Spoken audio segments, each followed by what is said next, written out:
Amen. Many of us have been empty. But he's saying during those times when I was poured out, I fought the good fight of faith. What does that mean for you and I? That means that there's a fight that we can fight that is not good. Okay, I'll let that sink in for a minute. If I fight the good fight of faith, then that means there's a fight that can be bad in my faith. You and I got to spend that time in the Lord's presence. We're challenged to give God time. You can't want to spend eternity with God and give him no time in earth. Oh, you're getting quiet now. Glory. Do you love the Lord? Do you mind giving God some of your time? Amen. Because you don't want to complain and say, God, if I wasn't working so much, I'd spend time with you. He says, okay, then I'll take your job away. Now let's spend some time. Hello. Look at him. Everybody's like this. Y'all change. Don't worry about it. He'll give you a job back again. He just loves you so much. He wants to be close to you. Amen. God doesn't like religious people. In Matthew, he said that you block the kingdom. You don't enter yourselves. So in other words, he says you're like an enemy. Religious people, man. Religious people that are, they speak in tongues, but then they'll cuss you out. Religion. And we rebuke that spirit here. Oh, I know we all get angry. We all have. But there's just, tell your neighbor, there's some things you just don't do. There's some things you just don't do. If Paul was able to continue to fight the good fight of faith with a good attitude, he said that gave him joy to run the race. That gave him joy. So many great men and women of God start well but don't finish well because they lose their joy. Tell your neighbor, don't lose your joy. We need our joy. We have to learn to finish the race. We have to keep on. You can't start out like blazing speed, like a sprinter running a marathon. We're on a journey. Tell your neighbor we're on a journey. We're on a journey. We're going to start well and finish well. Watch this. Let me tell you something about starting well. Looked up a couple of people. I saw this illustration where it talked about these men and it was like, wow, it blew me away.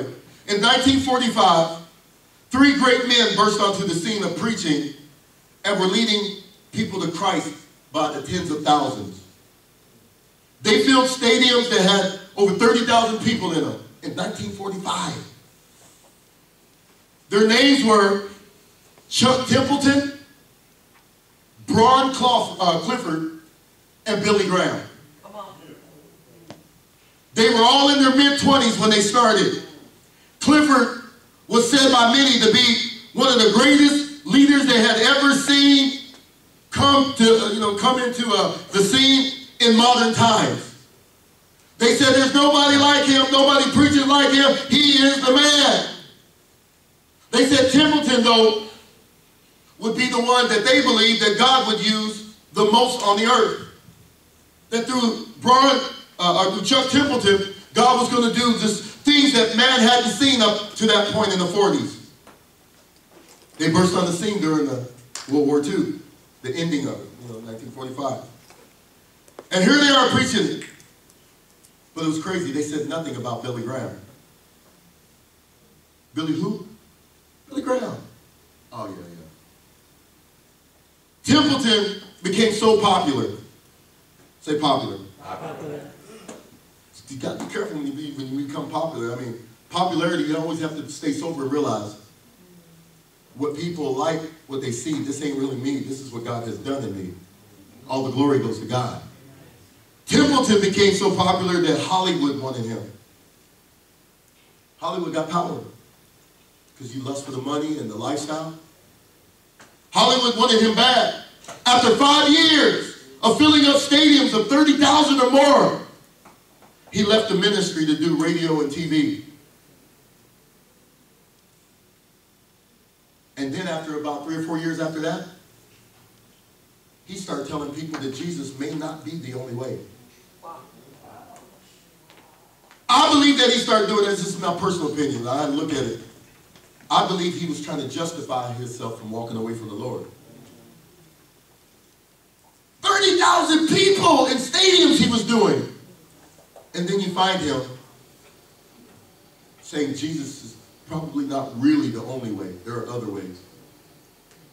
Started well, didn't finish well. Oh, but watch this. Clifford was still booming at the time, Bron Clifford. Remember, he's the one that they said, my God's going to use him on the earth more than anybody. But Bron Clifford loved something else more than he loved Jesus. Alcohol. And he was a sipping saint. And it became so strong, him sneaking to do stuff, that he ended up losing his ministry because he was always drunk.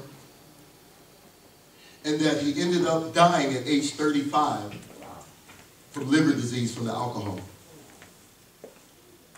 Billy Graham is still serving the Lord today.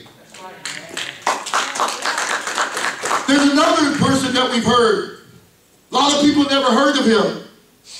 We're just now starting to branch out across the world in 33 countries. There was a man from New York, a heroin addict by the name of Sonny Argazzoni Sr. Nobody knew about him. Nobody said anything about him. Nobody for decades realized that God had called a man to go and to hit all the inner cities of the world. He began strong, and he's still going strong because there's one secret that he has, and that is that he constantly goes to the Lord. His wife even said whenever he was ready to quit, he would always go before the Lord. He has always walked above reproach. He's always evaluated himself. He's always trying to teach people to reproduce it just like him. And here it is. We're 43 years old now, and Victory Outreach is still marching into cities everywhere, countries everywhere, white, black, Mexican, Asian, no matter what color you are, we are taking the world for Jesus. But it takes character. Tell your neighbor, it takes character. It takes character. See, we're a young church, so all of us, we all going to struggle with our character. But we have to allow God to challenge us and deal with our hearts. There's many great men in this ministry that I have great respect for because they're called, but we're also called with them. See, we can look at who they are and miss who we're going to become. We can start comparing ourselves to other Victory Outreaches, and then we'll miss what God has for us. God brings everything in at his perfect timing. See, the time we're coming in, nobody knew that people were going to get to a place where even pastors don't want to really pray no more. They're at prayer, but not in prayer. Prayer kind of messes up their busy schedule. And then here we come, a house of prayer. Here we come preaching always about prayer. And they don't want to hear about prayer. They say, well, here, so we look like we're praying, then let's just go ahead and let's have a prayer night. Well, you have one prayer night in 8 months. I want the pastors on the internet take it wrong. I'm just using an example. The shoe fits. Just respect what God's saying and change. Do I have it all together? No. That's why I said there's great men that I respect in this ministry. I'll give you one. Well, I respect my ascending pastor, Bert Gotti, North Sacramento. I respect my regional pastor, Pastor Robert Mays in Stockton. I respect my brother-in-law, Pastor Jesse Perez, down there in Dallas, the regional down there. I respect Elder Pastor Ed, who I just have an affinity toward him because the gifts that he has, I can identify with him because I feel like maybe I have those similar gifts and God has demonstrated himself that way. And down at Victory Outreach San Jose, our elder. There's Pastor Fernie down in Oxnard. I have a lot of respect for him. Pastor Owl down in San Diego. I have a lot of respect for him. Pastor Augie in Eagle Rock. These are people that I respect all, but these are people that have a great influence. Pastor Eddie in South Sac. I mean, these are people that taught me things when I was growing up. But I'm not them. I've been called to come alongside. God has placed me as a pastor to raise up a people that would do their part, that would build where God has called them to build, and to do something great for God. We respect, but we don't get off course by trying to become like.